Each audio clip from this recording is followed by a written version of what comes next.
So I needed to make this video, okay? This is going to be probably the most evidence that you're ever probably going to get from a person when it comes to the investigation and how my mother was persecuted. When I was right before Miranda or Marissa, I don't even know her name, before she died, this little girl that was my sister, my mom's daughter. There were some hints that I spoken to some people over the phone, and I say there's some hints. There's some other things that I want to talk about. And whoever the psychologists are, Father, the Mother, the Holy Spirit, I hope that y'all can put together what you can, separate what you're going to do, make reason to it. I'm not the professional, but this information is for the psychologist and for those that they give this video to. To fix, repair, understand, disconnect from certain things, connect with certain things, whatever it is, I'm not the one in control. But this is information that is crucially the most evidence that you're going to be able to probably get from a person, and hopefully for the most part to tell you the truth, which I think they will, in my opinion, for the most part of it, to get that understanding. So before I get into this, I was thinking to myself, I was like asleep last night or last couple of days, and I think it was because somebody gave me some hints over the phone. When I'm speaking to like economic services, health insurance, or I'm speaking to Social Security, or I'm speaking to PayPal, sometimes they say certain things over the phone that either triggers for me to think something or a memory, and I'm thinking to myself like, wait a minute, are they trying to say so? Wait a minute. Because a lot of things in life they never told me about, and they gradually let me know. Until whether it was too late or not, in almost all cases it was too late by the time I found out. That's why. It's the same thing like me sort of being HIV positive and they didn't want to tell me. And they gradually gave me that understanding that that was how you move in life. And, but I was thinking, this little girl that died, who lived next door, who was Miranda, Marissa,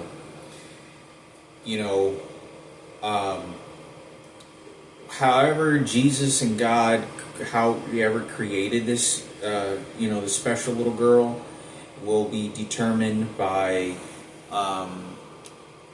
sorry, somebody's posting a video. So anyway, I think it's important because whoever God made this video, they play something on my phone. They're doing this on purpose. Anyway, however this little girl was created, I believe God put in everyone's life. And for some sort of storytelling, I don't know. I don't understand how the psychologist put the equity on me, because she is my genetic makeup. She comes from the same father and same mother. And if my biological left the picture and I never heard from him, nobody understands that this man, not only did he have a conversation that was going to lead me there with my dad, he tried calling several times, and my father who raised me told my mother, don't let him come back again. Because my dad wanted a family. My dad really precious me, and he wanted a family. My dad really wanted a family, and it was also because my dad also probably understood that this guy isn't stable. If you're showing up and you don't have a house, and you're with this young girl, I'll talk to you, and they're making an agreement, but knowing that that's probably going to be the best place for me, and it was. So I think not only was it on his decision, but it was also my father who raised me his decision, because he did tell my mother, he said, don't have him call again, and I remember that. But I don't know, you got to understand that I don't even know who this guy is that showed up, called me once over the phone. Once or twice. I'm going to say he called me once over the phone. Once or twice. And the time that I saw him in person, he said, don't ever forget me about you, son. I'm your dad. And he said it from a distance like he was at work. whenever when he called, he was like on his lunch break. And he was like busy working. It sounded like he was at work one of the times. I'm going to say he didn't call me more than twice, but it was once that at least he called me. And, you know, I remember him in the car. I remember we went to McDonald's, picked me up from school for about a week. He picked me up every day from school, and they wouldn't even let him pick me up after like a day or two. They say, "Who are you?" And he said, "That's my son," you know. And the reason is because they made a big deal, and I think they had to make several calls to make sure he was that he was, and it wasn't really a good situation. You'd have to find out who Miss Hall was and if she was transgender, because you'd be able to figure out how they throw kids from the transgender gays throw the kids to whatever gay couples, transgenders they want to have the family to, and they use straight men and straight women as nothing but reproduction human beings so that they can have their picture perfect family. So the reason I say this conversation is because if my biological father, I talked about that he cried or he got teary in the car, and I was crying because I didn't know who this guy was, and I was stubborn, and I was saying, no, this guy's my dad, and I was like, no, I was pretty much letting him know I didn't want him to be my dad. So I was just a little kid, and I was sort of gradually trying to accept it. Okay, I guess this guy is my new dad or something toward the last couple of days. But I say this because my mother told him, and I was there, and I remember this, said that she had a kid with her, and that the baby didn't make it. And this is Miranda. This is the little girl that died next door to me 15 years later, like 14 years later. Like she was a couple of years older than me. She was like a year and a half older than me.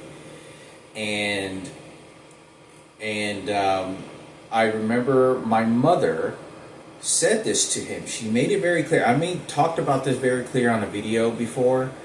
And what happened is that he showed up, and he was kind of getting reacquainted, and he was just standing up talking in the kitchen to my mom. And my mother said that, oh, no la hizo. She goes something like this, like, oh, like el bebito no la hizo, se murió.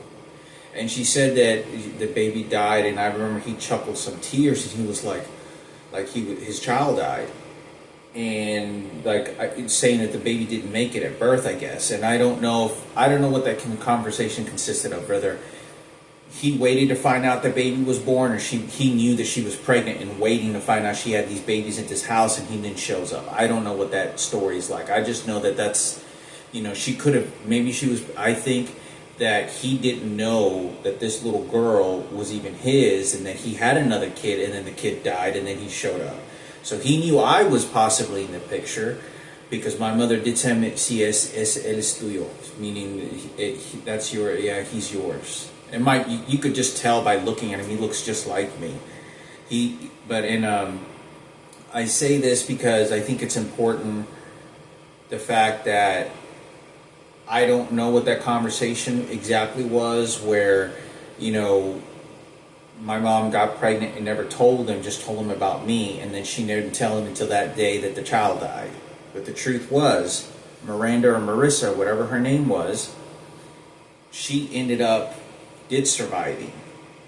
Unless there's another child that I don't know that died, my mother, I don't know, maybe there was another child that died, and then my mom got pregnant with me. Maybe she had Miranda, child died, and then had me. I don't know.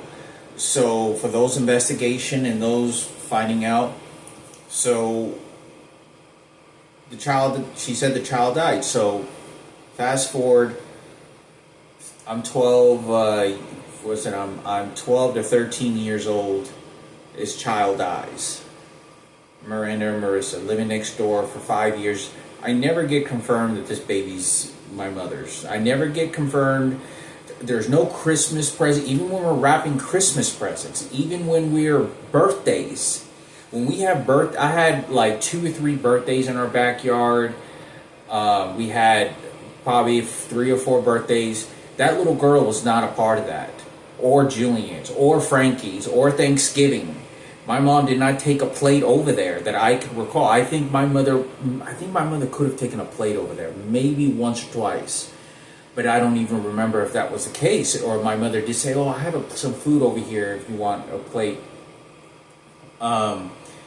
So you got to understand that my mother's is extremely being restrained by the threats and harassment by these people. Nobody has any idea the level of persecution was happened to my mother.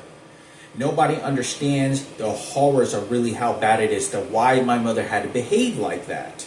Not only because of what the people are doing to her, but because it's for the sake of being a mother and having a child to take care of. That is their prime thing that they do. And transgenders don't understand that. They don't understand the physical anatomy that you have a baby that is being born inside of you. It's just the same way that a gay man doesn't understand the fact that that's your genetic makeup. That's a piece of you genetic, like the smells that you give off, the way you talk, think, act, all these traits. There's something of that genetic that comes from that person that is emotionally affected from a man and a woman genetically, and you can only get that genetically. But I'm not going to go into discussions anymore with that because the professionals. So when it comes to this little girl being sick, having Down syndrome, I was thinking over the last couple of days, wait a minute. What happens if my mom told this guy that the child died, right? She just, because I don't know if that's who she was talking about. Unless there was another child that died in 18 months between the time that I was born and the time that this little girl was born that lived next door to me. Can that child have been born and 18 months later, my mom get pregnant, baby dies, and then I get born? Is it possible? Yeah, because my mom seemed to have been getting a lot of babies besides the twins. So y'all have to find out if that's the case. So there's always surprises. So if this little girl, mysteriously my mom had lied to this guy, my biological father, and this baby was gone for the first 8 years of the child's life, if this baby was there for the first 8 years of this child's life, where is this child's life? Now, this is what I think is the most crucial. Please follow me when I say this, because I'm going to be talking about another subject that's also about Marissa and how they persecuted my mother with undercover detectives and how they used the gay community to persecute the situation. So this is what you have 3 more evidence teenagers that were around this situation, and this is going to be regarding Susana, Gabriel, I was told about my mother's brother, my uncle, who was murdered by the cartel Mexico. He went to Mexico and the cartel murdered him. I don't know what the situation is with that. They kidnapped him, and I don't know if he was involved in drugs, but they killed him. So I talked about, before I get into that, this little girl dies, right? I'm 14 to 13 years old. Mother shows up. There's not an explanation to any of it. It doesn't make any sense to me. Like, Frankie says something very likely, like, what are you talking about? Because you have, my mother is telling me that isn't her child in some cases. No, not the Buddha. She always said, like, El Nina. And you already know the explanations, how she discusses. But I say this because I have to surrender this to Jesus in such an awful way, in the fact, because I can't do anything professional about it. I'm not working with professional psychologists directly, and they're giving me maps or anything. I make these videos because I have to surrender. Whoever did, however did, God, please help everybody. Praying, help my family in whatever situation it is, because it's out of my hands. This is out of my mental ability to be smart enough to fix these things or have the power. So I have to relieve whatever little information I have to help, and also do the separation and dividing. So, if my mother had Julian abducted at the very birth bed, if Julian wasn't twins, but he was triplets, was there a third child? Yeah, they've already figured this out. Is there a third? Is there two? That means that if there was three of them, that means that someone went in there immediately and stole the baby and took off. And I don't even know about it before me, my dad, and Frankie got there. So I still don't know. I think that may be the case. I don't even know. So what happens is, if my mother had those two abducted children, okay, Frankie, I don't know if he's my mother's biological son, or got switched out at birth. What happens with that? Okay, so let's just do this. I mean, let's just think about this. Okay, I don't want to get into that too. I'll have to make another video because I don't even know. I don't know what's going on with Frankie. But with this little girl, who's to say that somebody didn't abduct this little girl? Because when a little child is born into the world and she has a Down syndrome, how does this child behave, act, cry, emotion, express when a child has this level of severe brain damage and has Down syndrome at birth? Okay? Did this child get abducted? Did someone take that baby, say, I want a baby, I'm going to get a transgender, the power of gays and transgender stick together, and they use my mother as a baking oven? They rape my mother, take the babies, and then make their own family, and then threaten my mother, you open your fucking mouth, I'll kill you. Or I'll beat your fucking ass. I'll throw you to the fucking streets, you worthless bitch. And that's exactly what they would have done, because I've seen this happen to my mother dozens of times. My mother couldn't even go to the beauty salon at a fucking mall and talk to a white woman because they were real fucking nasty to her because she was Mexican. I talked about that when I went to Mexico, when I went to Dillard's and these fancy places over at the Galleria or whatever at the mall to get my mother put makeup or look at makeup stuff.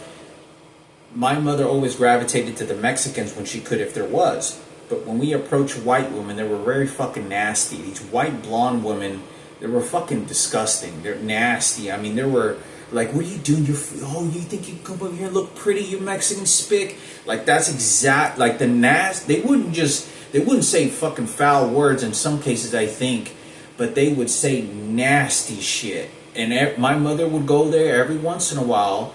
We probably went there, I don't know, 8 or 10 times total in the mall. And my mom, when I was with my mom, and she was looking at makeup and all this, and she would have to go to a customer that she could trust, because I would watch her and how she would behave and how she would go over here. Oh, okay. Oh, okay. I just look.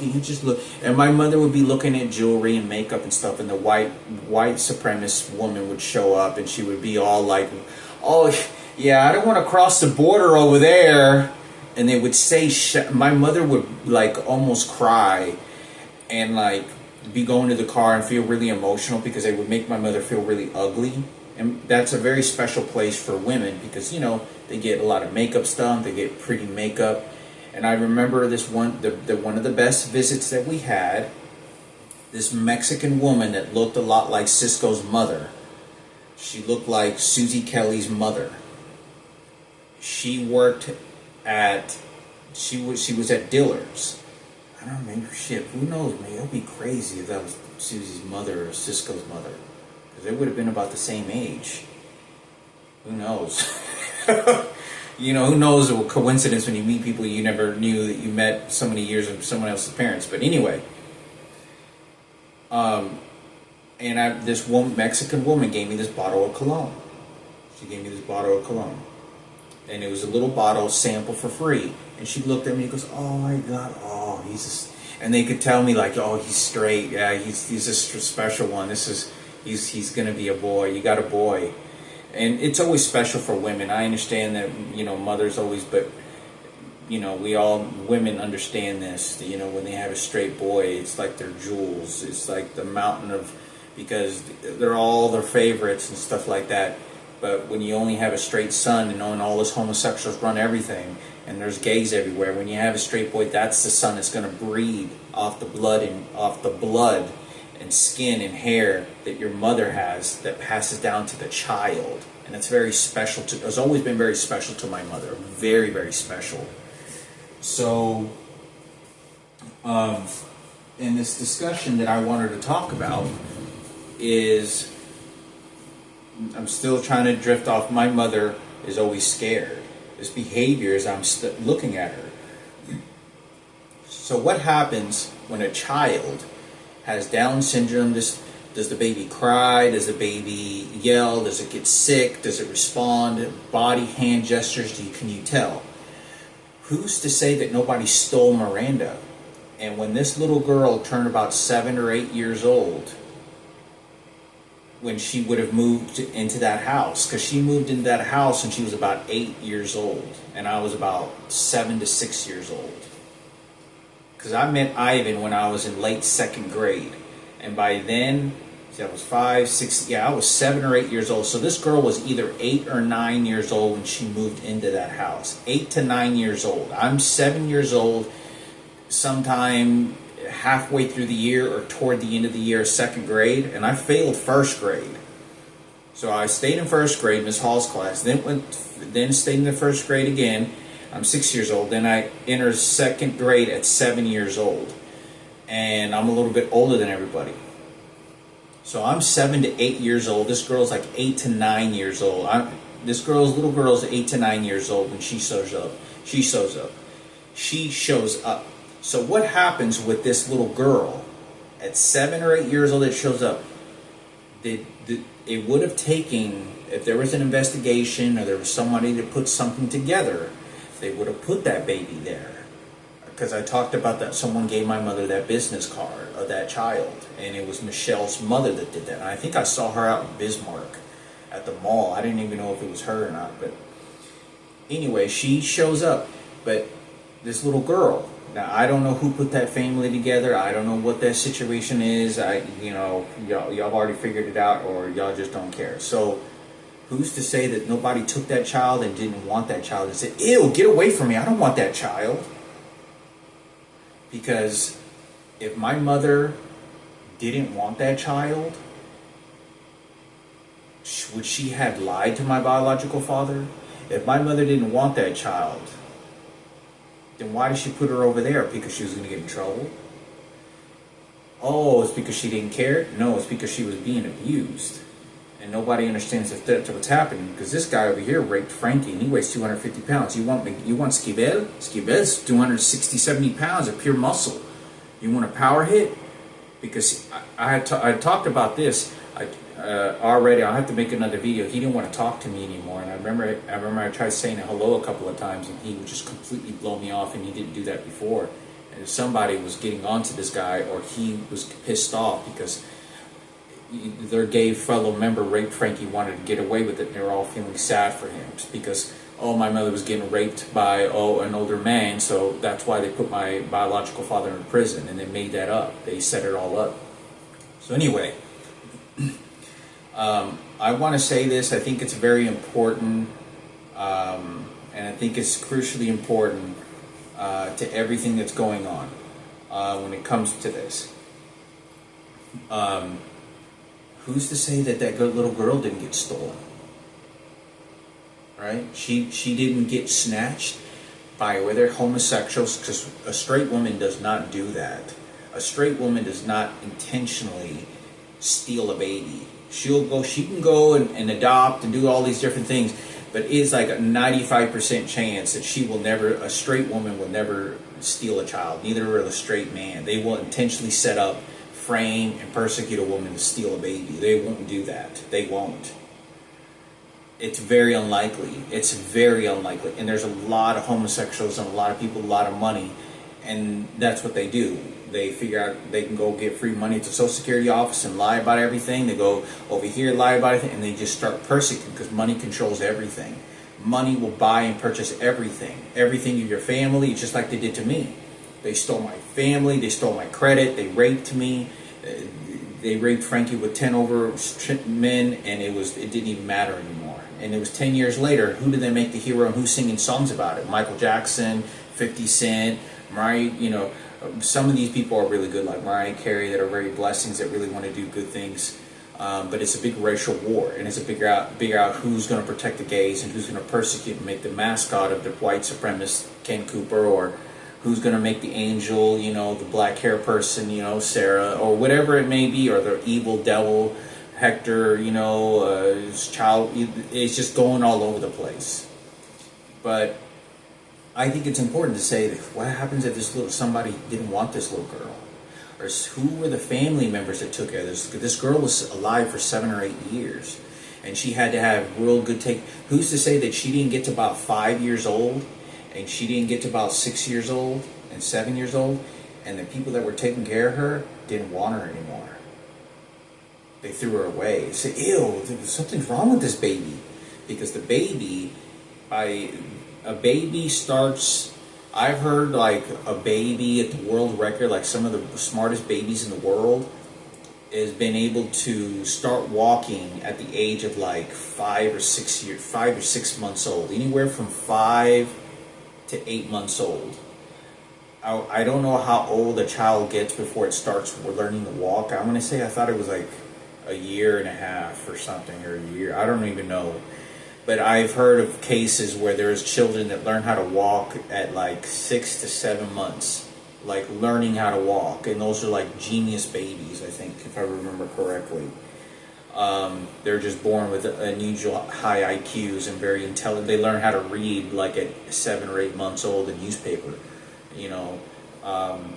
So I thought it was important for me to say this, that I still very question who's to say that, and who's to say that not only my mother didn't give this child up, because I don't believe she would have, if the people didn't threaten her. They beat the shit out of my mother and said, "You open your fucking mouth, I'll kill you. Give me that baby, I'll throw you to the streets." Just like, you want to go to the streets, or do you want me to throw that child? Oh, we get what we want. This is a gay community. This is the transgender community. Because that's what they did. Because, and I think it's important for me to say this. I think it's absolutely important for me to say this, because I didn't know Kenneth at the radio station was a transgender. And I didn't know that, you have no idea the malicious, disgusting things he was targeting my biological father and my dead sister and my mother at the most. The hatred, the hate and evil that this motherfucker, Lord, was just, evil was unbearable to imagine what this person was capable of doing and fooling me, and how he was doing it. But I'm telling you, this is a huge race war. This is a huge white supremacy, gay community sticks together. That's all it is. Nothing else more. I got over 35 tickets after chemotherapy. They took my dad's house. They took his money. They persecuted my job sites. Nobody is able to know what's going on, because they started calling and they started texting all their buddies, and they started persecuting my job sites at Standard Register, Advanced Graphics. People were threatening in my apartment complex. It's happened to me before. So I think it's important for me to say something about this. Very important. It's very important for me to say something about this. So, as far as it comes with this, I think it's important. Very important for my mother. And I want to go into this. I've already talked about this. Who's to say someone didn't beat my mother and take that child? Just like they raped my mother with Marco. Just like Frankie got raped by 10 homosexual men. If not more, 12. Remember, if you didn't think Miguel was big, this guy was showing up at Good Elementary, and he would play basketball. And this guy always wore these like beady sunglasses. dark kind of sunglasses. And this guy, let me tell you, this guy, I remember, did not like me after, because he would always make sure that he could almost kind of walk by me. And I remember him walking by me, and I said hello, and he did look at me like he was pissed. And he didn't look like crazy, but he looked at me like angry. And he knew, because everyone found out about Miguel raping Frankie when I was like 5 or 6 years old. So everyone else who wanted a piece of Frankie started to do that and go after Frankie. And they also went after me. But understand of what had happened with Frankie is because not only they think this guy's doing it, within 3 years, I would say it was about 3 years, 2 to 3 years is when Skivel shows up to our house with his wife. I think he had a daughter. I don't know if he did. I think he remember saying he had one daughter. So I say this because my mother used to tell me this information when I was a little kid, like I was an adult. So I think it's important, because if Skivel is showing up, then not only does he knows about this rape and he's gay, guess what happens? Because my dad never wanted him to come over. My dad was like, I remember my dad just absolutely not wanting to talk to him on the front porch, like, and he was smoke a cigarette, and he'd be like, and he'd go,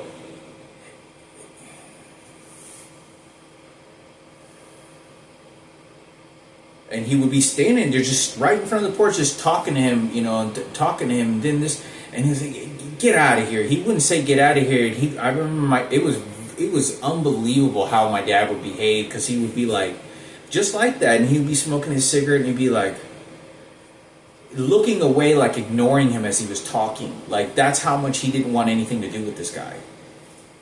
So my dad starts going to a nursing home. I don't know when Skivel starts coming over, and I think it was like within that last year, my dad leaving. After my dad left, he didn't come anymore more than 1 year after that. But what happens is this guy's like 260, and I remember him flinching very heavily whenever we would drive by and he was shooting hoops. He'd shoot hoops and then look over like real fast as he saw my mother, and knowing that my mother was driving, knowing that he could, hey, I'm looking at you, I'll show you some control. And it was very threatening. It was, you could just tell, and how he was playing the basketball, and he'd look and do that, like he was like, and it was, but you got to understand, I don't know if this guy raped Frankie, because if he did, I don't know, I talked about that one time. I was walking home, and just right in front of that house, right in front of that White House, where I saw President Barack Obama, it's literally with 25 feet, it's the same exact where I saw Frankie coming out of that house, and he gave Frankie a piece of candy. He gave it like some candy or some mints or something like that to cover up the smell in his mouth. And I remember him smelling. So I don't know if he raped him. I don't know if sexual molestation, or he just had a bad day, bad breath. I think he molested him. The smell, but I don't know. And Frankie was acting very controlled, the same way every time I've been around him after he got sexually molested and raped. He was so confined mentally that this is what you do, this is what we do, we got away with what we do, and this is how we get away with it. And then they train him that way. So I think it's important for me to discuss this, because the fact is that Frankie, this happened to Frankie, this is happening to my mother, that everyone's investigation, right? So who's to say, like, if this guy weighed 270 pounds, then how many other people went after my mother to say that, no, you give that child over there. No, the transgenders get the child. No, it's white that gets a child. No, I don't think white people want a Mexican child. I just don't think that's really the case, in my opinion. Because it's just racism. It's just like you see transgenders and gay couples with babies and whatnot, but they want to adopt black babies. That's racist as fuck. That's really racist. You don't want to believe it or not. You're supposed to think of love and everything, but you don't want to adopt a black child from Africa that really needs a home. You'd rather just get a white-skinned baby because it makes you feel that way. Oh, it's just because that's what you want. No, what you want is love. That's not what you're picking and choosing, even though you're not creating the child, and they're just buying whatever they want. So I think it's important for me to say something about this. I think it's important for me to say something about this and everything that's going on, because I don't know if that child got stolen. My mother was beaten, and that's why my mother behaved. Because if she would have gotten beaten and threatened, this is why she also didn't want to talk about Julian's twin. She said it in fear.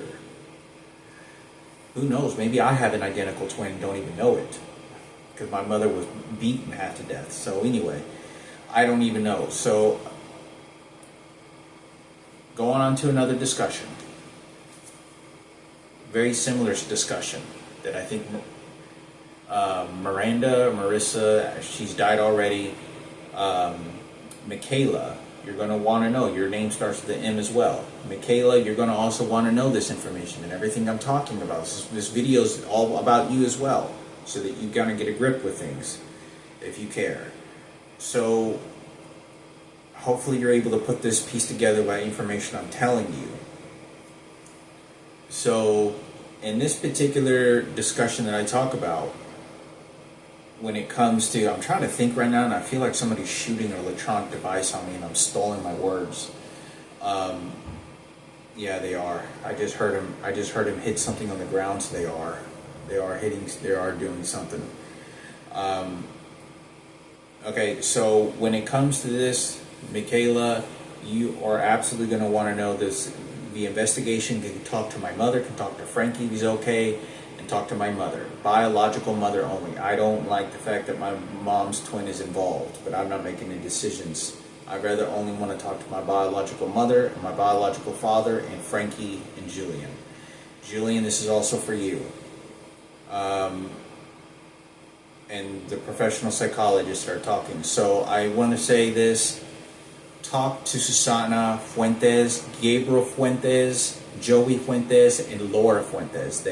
We've had 2 Thanksgiving with her family. We went to on North Side Street in Carrollton, right across the street, literally 5 houses down from Michael Rossiter's biological mother used to live. Or I don't know where Dennis Falconar. I don't know if that was his brother. And that's where I saw at Standard Register. This is where I saw Hunter. His name was Hunter, and he was a very violent person toward me. One of the most horrible people I've ever come, in my work environment. But I talked about the racism that he said to my face several times at Standard Register. But that's Michael Rossiter's cousin. His family lives over there. I don't know why Michael Rossiter went to Richard Murphy's house. I don't know what that story is. I don't know what that situation is. So I wanted to say this because about 5 houses down, Gabriel, my mother's brother, Chito, lives on North Side. And he lived in what Micah Martinez's dad used to be a real estate investor, and he was renting out a house, and he went out there and he was fixing and renting out a house from them. Micah Martinez, his family owned that house on North Side, and they were renting, and my uncle and Susana were renting that house with their 3 children. So before they actually went there, or right after they went, either before or after they went there, they used to come to our house all the time for almost 6 months. Every single day we would walk home together with them, and Susana they would walk over to our house, at my dad's house, when my mom was there, and they would walk with Julian, Laura, Gabriel, and Joey. We'd all walk to our house for 6 months. And you can ask them, this is a great question to ask them, if they remember that little girl over there. If they remember that girl that had Down syndrome and her disability. So Susana, I don't even think knew that was her child. I don't know. So what happens is, walking home every day for 5 or 6 months, we'd always go to Frankie's room and we'd play video games until Susana showed up and picked them up. Their mom would pick them up, and their mom would usually pick them up 30 minutes, less than an hour. So we only got to play video games with them for 30 minutes, and they would leave 40 minutes. And that's what they would do. So that's for 5 or 6 months, so that Susana's kids would be safe. So we went there. We went there as kids, and Gabriel was 1 year older than me. So you can ask Gabriel. Gabriel, this is something I've never revealed before. Gabriel Fuentes, which is Susana's son, he was in the same grade as Ivan.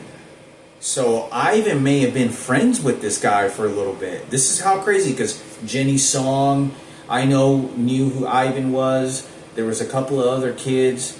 But I think it's important because he did go to sixth grade. He was in sixth grade. Was it sixth grade or fifth grade? He was like fifth or sixth grade when they used to come to our house. And that's whenever Gabriel used to, those three kids. Well, anyway, they moved into a house down the street, north side in Carrollton, about a mile down the road. And they rented out a house, and it was about, Jessica Saavedra's. It's like 5 houses down from Jessica Saavedra's house. And when we went there, we had Thanksgiving. And Thanksgiving is whenever we go there, and I talked about that. Susana was talking to my mother, and she was telling me this, and she says, "Is your mom taking any medication or anything?" You can ask her. I think she said if my mother took any medication, because he goes, "I'm talking to your mother, but she didn't seem to kind of understand. I don't know. It's kind of weird. I'm not trying to offend you, but it seems like your mom's kind of not like she. I don't know. It's weird. She doesn't seem like she understands what I'm saying." Like and Susana was very helpful. She was very kind and helpful to my mom, and obviously we spent a Thanksgiving over there 1 year, and a Thanksgiving 1 year, and also the fact that my mother was allowing them to come over to our house for like 5 or 6 months because they get to go to a safe place and not wait at school and play video games, and Susana comes picks them up and takes them, right, every day for like 4 or 5 months, no, anywhere from 4 to 6 months. No more than 6 months. So anyway, we spent time with them. Now, my mother had a lot of conversations and visits. We used to go over to Cheetos in Susana's house. I used to go over there. I used to go play video games. I spent the night there, I think maybe once or twice, with Gabriel and Joey. I never really talked to little Laura too many times. But I think it's, they used to always part of the crew, so I think about what is important for me to talk about when I'm talking about the fact is that my dad committed suicide when I'm 12 years old. My father started to decline his health pretty bad at that point, and this is when Susana starts to come into the picture. I'm in 7th grade. I'm 12 years old when my dad commits suicide. It was right before I turned 13 in 7th grade. So I'm 12 years old, and my dad commits suicide sometime in like October, okay? So when my dad committed suicide in like October or September, somewhere around that time, he goes brain dead, and this is when the whole situation, no, I'm sorry, it wasn't, I was in 6th grade. Was I in 6th grade, early 6th grade? Yeah, it was early 6th grade. Because I turned 11 to 12, and I'm 13 years old, and I enter 13, 14, 15... 16, 17, 18, let's see, I can't remember my math, but I do remember it was somewhere at 13 years old. So I'm 13 years old, I'm in 7th grade, 12 to 13.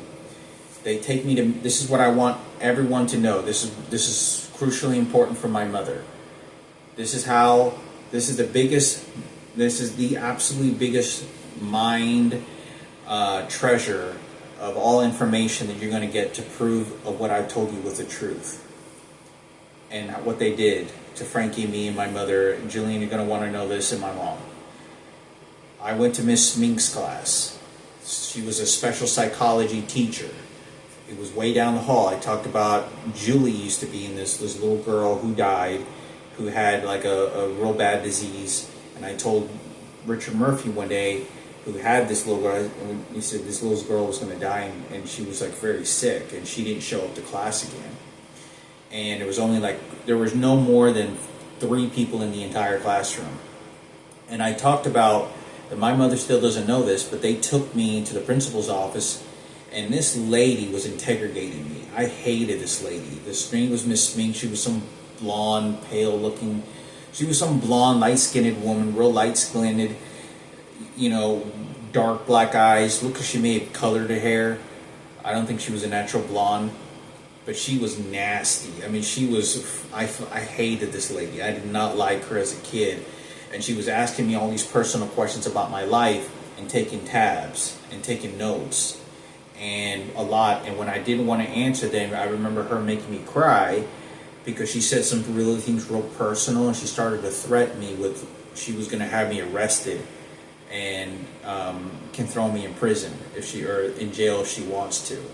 And she started to tell me that. And I remember this other fat kid that was in my class that started laughing and didn't like her. None of the students in the class liked her, but one of the kids specifically saw that and started defending me, saying, "You can't do that. You can't say that you're going to throw him in jail just because he want to answer your question." And I wasn't saying anything bad to her or anything. She started interrogating me, asking about my mom and dad. And they were playing police officer detective, and she took me to the principal's office, and my dad had already committed suicide. And then this is when I said that inside the principal, because she started like they were going to throw me in jail, and I was like nervous and crazy. My dad committed suicide, and he took a bunch of pills. And this is how Sarah Cooper and Ken Cooper sent an investigation team, and they were being let off of everything. This entire time, this is when Sarah Cooper threatens my mother when my dad commits suicide, threatens about my mother toward the little girl that dies. She orders Frankie to go against my mother when we're at the hospital when my dad first commits suicide. So there was another lady across the hall that was behaving a lot like Sarah Cooper. She takes on her energy. She takes on her character. She starts walking and talking like Sarah Cooper. She knows what's best. No, the spirit of the showing, like it's hard for me to even want to mess with this anymore because you have no idea how sick some of these people, what they did, and many other people that were involved. So what happens is that I talked in class, and my mother didn't know because I didn't understand so much of what was going on. But this is why I talk about it. Susana Fuentes, Gabriel's mother. Gabriel, you were old enough to I know he's pretty cool. He's a football player. Gabriel, Joey, Laura, y'all are gonna want to know this. Also, Susana was a assistant teacher or helper in that class. She didn't show up about 3 or 4 months later. She was very kind. She was very loving. She was very great, absolutely great assistant. Great, very good, very good in helping the students and everything. I felt comfortable, and I waited maybe like 2 weeks or 3 weeks later, and I said, "Oh yeah, that's my uncle's girlfriend," and it was my uncle's girlfriend. And I remember Miss Smith goes, "Wait, that's your uncle? That's your uncle's girlfriend?" He goes, "Yeah, we had Thanksgiving," and I didn't know it causes problems in work environments. I just, I'm 13 years old, 12 years old. I really don't understand the dynamics of social environments where people work in. So, this is after the investigation, right? So after the investigation or whatever, I cry, whatever, and then they get the answers that they want. Sarah and Ken Cooper are being let off this information by inside people. This is how they're persecuting against my mother. So what happens with my mother is Susana's in that class.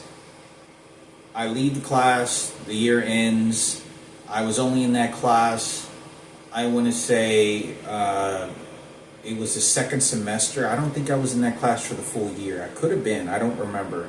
I was in that class only for six months with one semester, and I went to 8th grade, and there was sometimes 2 people in that class, maybe 3, and this lady used to threaten me with the police officers if I don't talk all the time in class. Like I remember, if you find this kid that was in that class, he will be able to verify what I'm telling you and how this woman used to threaten me about arresting me and throwing me in jail because I wouldn't answer questions about my personal life or my mother and father.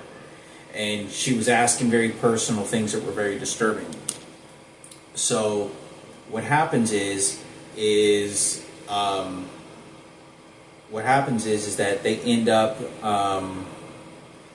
I end up leaving the class, and when I'm in the class, before the year ends, I tell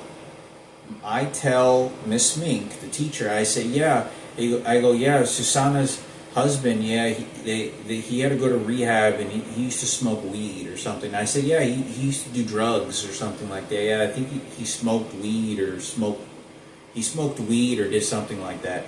And this is by this time already spilling the beans about my father. About 3 months later, I feel so threatened by this lady that I feel like I have to say things about her too. And I do. And I don't say anything bad. The only thing I ever said that maybe could have been personal is when I told Miss Spink asked me. She's the one that set this up, and she asked me if she was either did drugs. I don't even know what the conversation brought this up. But I said, and I just responded, yeah, he did drugs, or he smoked weed, or yeah, he used to smoke weed. And I spilled the beans. And this is how Susanna, I don't know what had happened, and she knows that this lady's causing a lot of trouble, asking me stuff about my dad's suicide. This is just the teacher. I don't know who this private investigator is that got hired, and the principal was involved in that. So what happens is that we end up going to 8th grade, and Susanna's still working in that class. Within a couple of months or something like that, out of nowhere.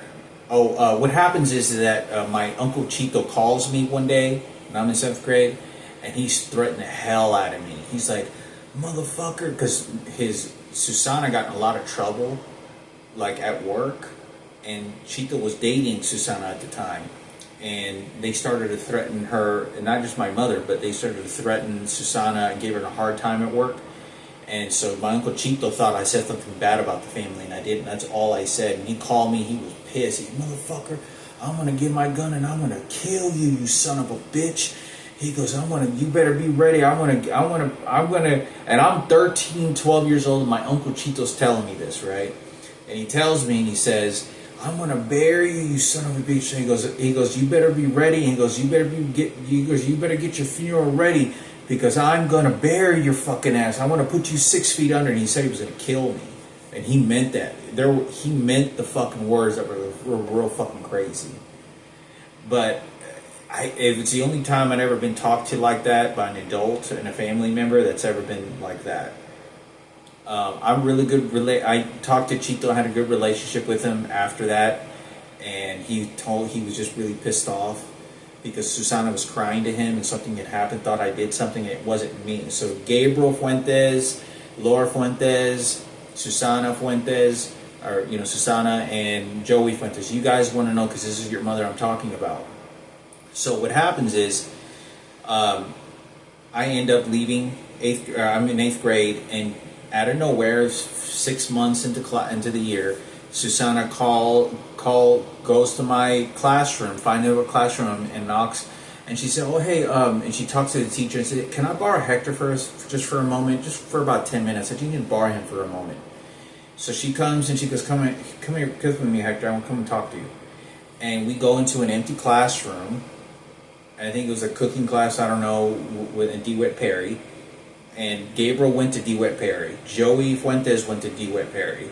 I don't know if he did, because Gabriel Fuentes, he went to R.L. Turner as well. But he went to DeWitt Perry like I did. He was in Ivan's grade, so he may have known Ivan really well too. You might want to look into this as well.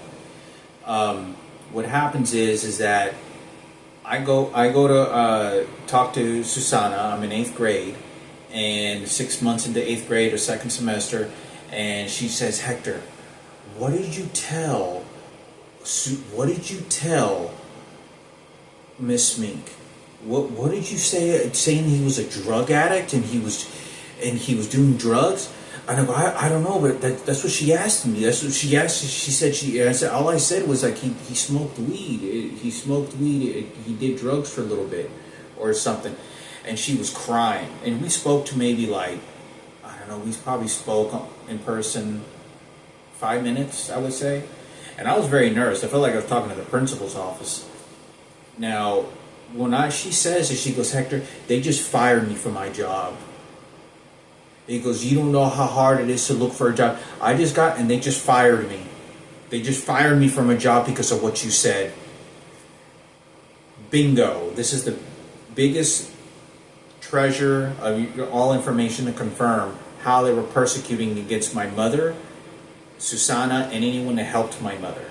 Because of the rapes, the child that got abducted, Julian's twin, Sarah and Ken Cooper and that family, how they persecuted my mother.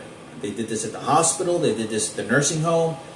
This is what you're going to want to separate. This is what you need to know, because this is who is going to give you your answers. This is who you can look to ask questions to fix if whatever it is that you want to fix. Whatever it is to heal, also the blessings to heal whatever it is that you can heal. So I think it's important that I say something about this. I think it's important for me to say something about this because that was the biggest milestone. This is the biggest treasure of information that can confirm. Please talk to Susanna. Susanna will tell you the persecution of what they did to her and what they did to her in order to have her turn against my mother, because it was never like that. Because we spent Thanksgiving with them. Because Susanna, when I was in 8th grade, when we spoke for 5 minutes, she goes, Hector, they just fired from my job because of what you said. And she was like, and she was pissed. I mean, she was like, because I felt like I had heard, and I was like, you don't understand that this lady's asking me about my biological father and his suicide and asking these questions and interrogating me.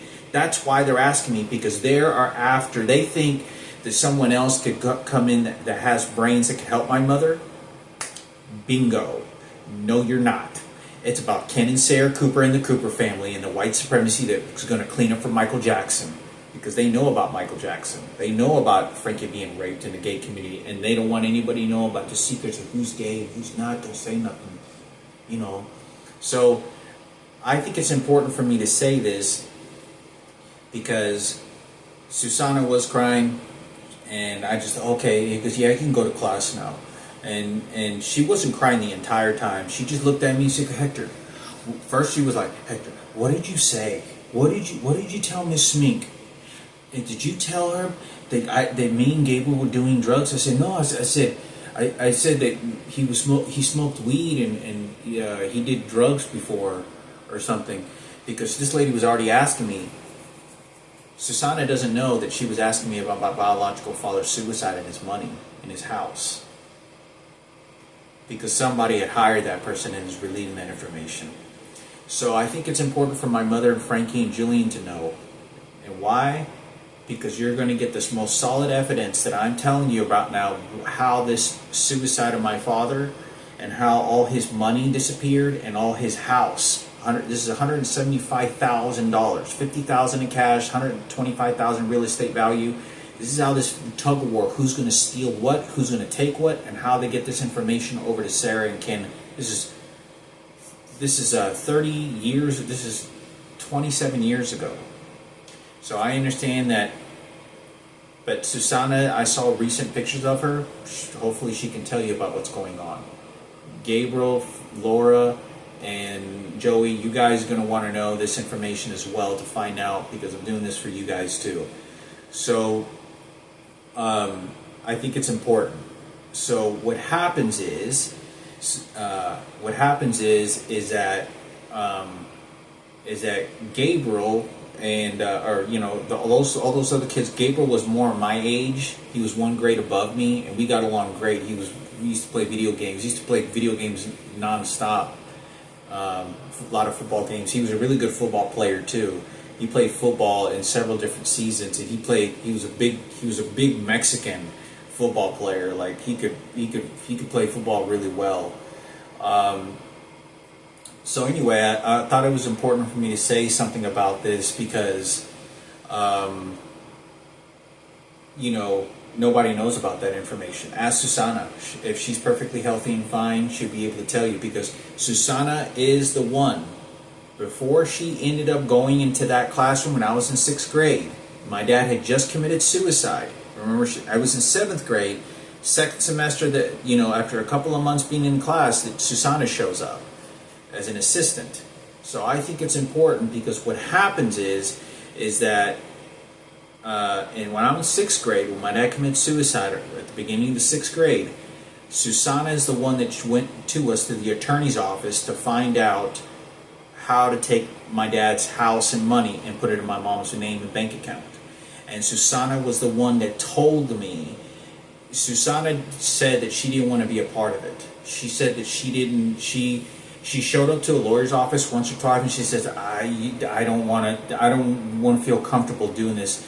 And I got into the car, and Susanna slowly turned around at me and says, "Hector, be careful. Be careful. Your dad is very sick, and your dad has a lot of money and a house, and a lot of people are gonna take advantage of him. Okay, Hector?" And she said this as my mom was circling around to get in the car, because she got in the car first, and then we got in the car. And this is what rang bells in my head to say, I have to do something. This is whenever Susanna said that she didn't want to get involved because she was trying to help my mom. My mom needed a translator to try to take the house and money and whatever, and my dad was basically a vegetable.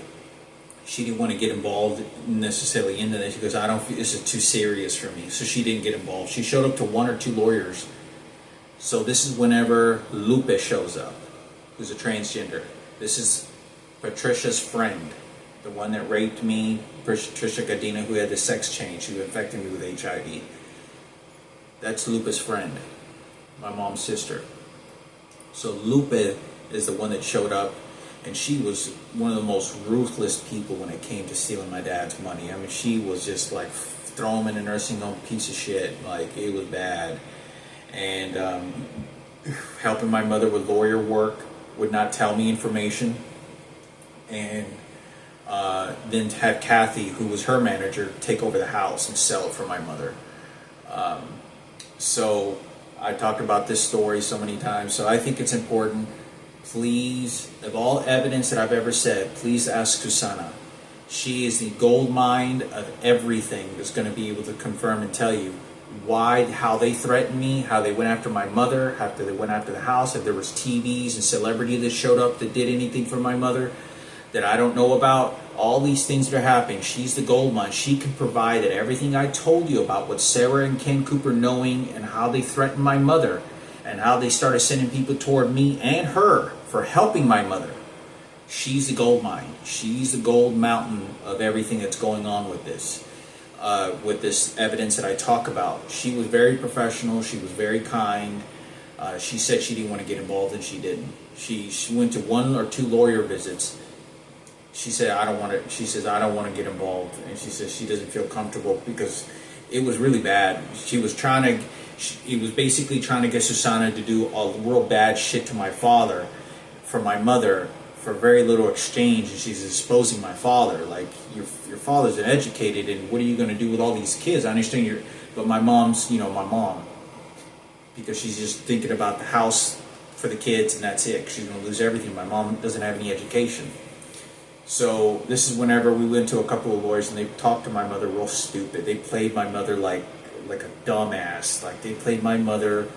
I remember that lawyer was talking to my mother, and it was some white guy, and they were fully playing my mother like an idiot. Like, if you were to ever see, like, taking candy from a baby or playing a child like he's an idiot in front of your face and it's 2 adults, that's exactly what this lawyer was doing. And I remember that, and it was when my aunt was there. And I remember my aunt was, my aunt was very helpful, but I don't know, like I said, I was very young and I wasn't actually in the room. I just know that I heard some of the conversation, and I walked by and I saw what they were doing to my mother with the lawyers over the house and my dad's money and the power of attorney. So I thought it was important for me to make this video for Mikayla to understand how in 6th or 7th grade, when Susanna shows up, okay, now keep in mind, I'm 13 years old. I'm about 13 years old when this little girl dies. I'm about 13 to 12 years old when this little girl dies. Miranda, who lived next door, my mom's little girl who had Down syndrome. And I talk about, I'm in 7th grade at DeWitt Perry. I'm a good elementary at 6th grade. I talk about Susanna being there. If this little girl died, when I'm being investigated and they're persecuting my mother for it, and they're investigating me for it, this is the highest mound of gold that you're going to get of information to provide that what I told you was the truth, and how that family, and they continue to do it with Kenneth Cooper at the radio station. So I think it's important. People can do what they want. This is for my mother's sake, for Frankie being raped by those 10 homosexuals. Oh, another thing you want to get evidence on. Gabriel Fuentes, Laura Fuentes, and Joey. They may have came across or said something about this guy Skibed or seen this guy Skibed. If there's something suspicious, obviously when you see a lot of group of kids together, you're more likely not to harm any of them because they're in a pack. There's a whole bunch of them. And that's how we used to run when we used to walk to school every day together. So I think it's important for me to say this. They used to actually think you see that little girl that was my sister, Down syndrome, walking up and down the streets all the time. So I thought I would say something. Please fix my family. Please, whatever you can. If some family members you can't fix, that's okay. I'm giving this information because I'm surrendering to Lord, Father, the Mother, the Holy Spirit. You are smarter. You are better. Have the ability more than I do. I'm giving this information to you. Please do something with it, but it's at least my word. If it's useful, it is. If it's not, throw it in the garbage. If it's somewhat helpful, then I'm glad I could help. But this is information because you can provide the evidence to protect my mother and the evidence for Frankie, what had happened to him. And Jillian is going to want to know this as well because I'm the one that told him everything, how Jillian was born into the world, me and Frankie in Mexico, and all these other things. So remember, keep God in your life. You don't know what can happen. You can get cancer, tumors. I can be diagnosed with cancer and a tumor in 6 months from now. I had no one to blame myself. I also don't know what God has planned for me. Be loving and kind. But please understand, I'm not making any of this up. I'm 40 years old. I don't really have very much to lose, and I hope I can put my family. I hope I can put my family together in somewhat case. But I say this information because if Frankie is in a mentally retarded state or something bad happened to him, this is the absolute persecution of what I talk about, what the Cooper families, very specifically, what Sarah Cooper and Kenneth did to Frankie and me. And if they are what I think happened right now, I really starting to believe or think, I don't know, it could be just putting mumbo jumbo together, or not mumbo jumbo together, but clues together that maybe have no sense to it. But the reason I say this is, I can't remember. They're shooting something in my brain right now.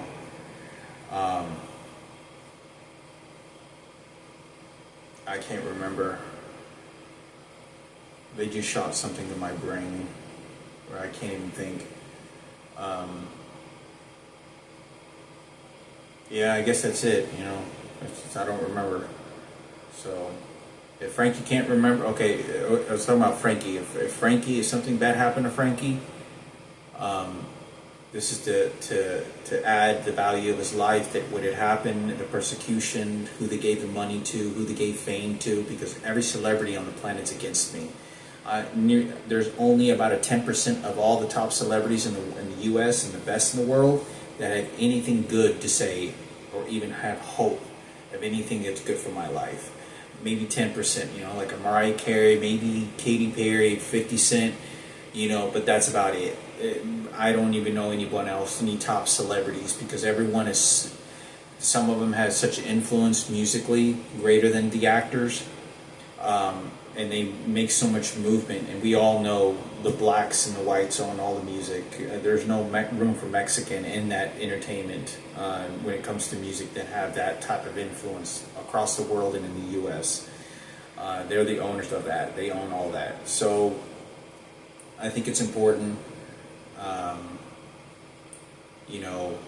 what had happened to Frankie, because Kenneth works at the radio station, and I could not explain what they did to my biological father. The words that they were shared, it is on a scale that would drive anybody to, this is why people grab guns and shotguns and kill people when they say, "Oh, you killed my mother, motherfucker!" Like, Father, forgive me for my language. This is why people do crazy shit that you hear gangsters do or crazy cowboys do, because that individual, Kenneth Cooper at the radio station, felt he had so much power and so much comfortable using the police officers against me that's why. And I think it's important to understand forgiveness, because I had no choice because of the restraint they're putting on me. But I wanted to say this because that's no way to be alive, and that's no way to have allowed the police department to get away with what they did. And they did this on purpose in a riot. I'm not going to be talking about this on my deathbed, and I'm not going to be talking about these things. So I think it's important for me to say something now, to say that God did love Frankie, and God adored Frankie. And just like Frankie used to have up on a wall saying that God made everybody perfect, He's just still working on some of us. He hasn't gotten done working on all of us, but He made everybody perfect. So I hope everything's blessings.